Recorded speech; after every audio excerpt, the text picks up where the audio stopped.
नेता प्रतिपक्ष बने हैं जिन्होंने किसी घोषित भारत विरोधी सांसद के साथ मुलाकात करके अपने मधुर मनोभावों की अभिव्यक्ति की है।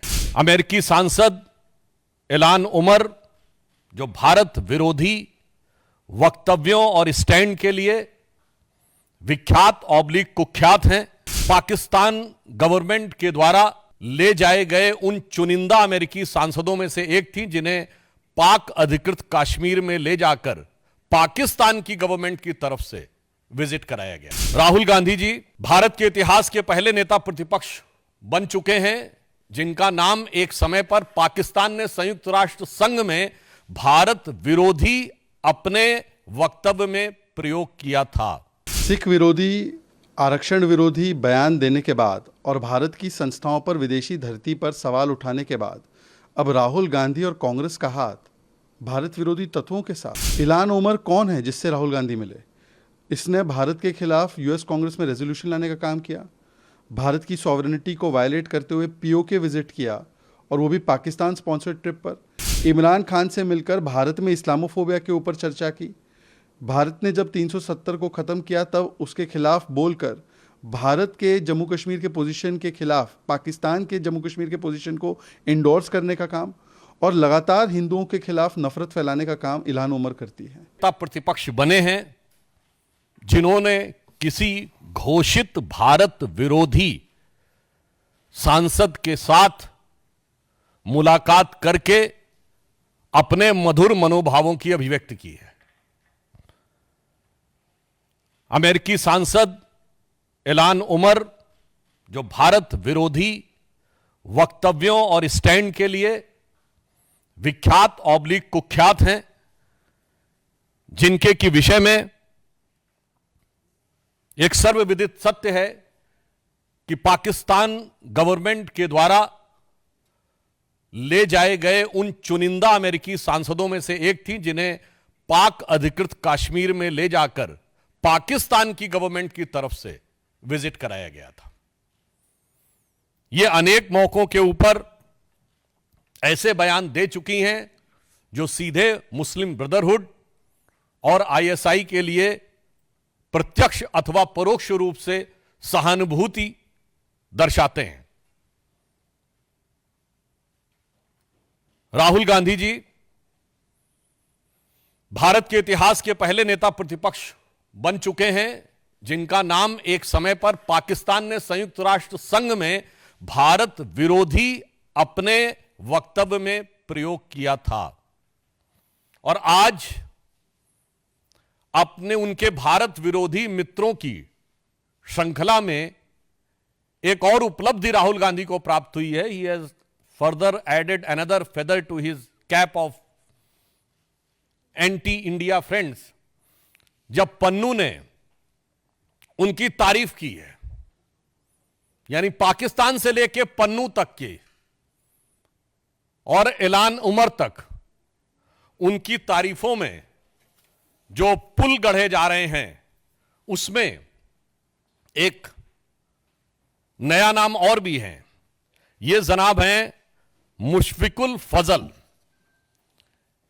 ये वो पत्रकार हैं, आप सबको ध्यान हो, जिन्होंने व्हाइट हाउस की प्रेस कॉन्फ्रेंस में और यूएन स्पोक्स पर्सन से अरविंद केजरीवाल के बारे में, अरेस्ट के बारे में सवाल पूछा था। ये है वो महोदय। अब आइए साहब, और ये महोदय जो हैं, देखिए कितने मधुर भाव से सेल्फी ले रहे हैं राहुल गांधी जी के साथ। और राहुल गांधी जी और उनके चच्चा जो बता चुके थे कि वेस्ट वाले अरब से आए हैं और नॉर्थ वाले यूरोप से आए हैं, ईस्ट वाले चाइना से आए हैं, दक्षिण भारत वाले अफ्रीका से आए हैं।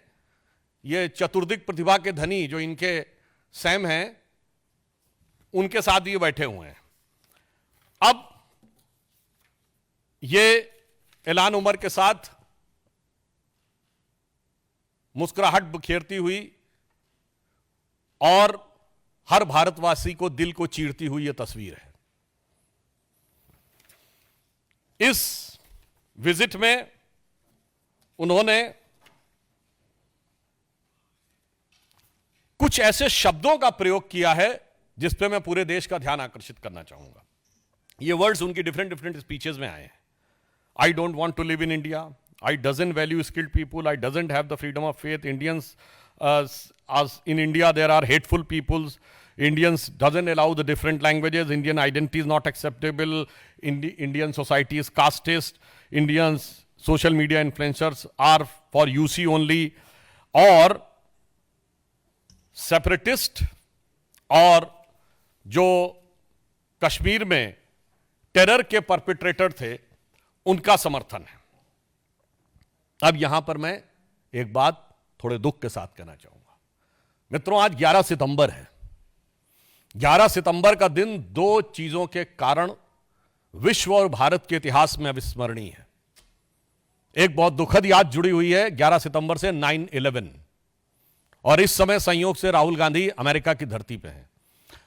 मैं पूरे भारतवासियों को याद दिलाना चाहता हूं कि 9/11 के जो प्राइम एक्यूज थे खालिद शेख मोहम्मद और मोहम्मद अट्टा, कोई पॉलिटिकल पार्टी दिखाइएगा जिसने उनके पक्ष में सहानुभूति का बयान जारी किया हो। कोई टीवी चैनल दिखाइएगा जिसने 9/11 के बाद इन लोगों के पक्ष में सहानुभूति दिखाई हो।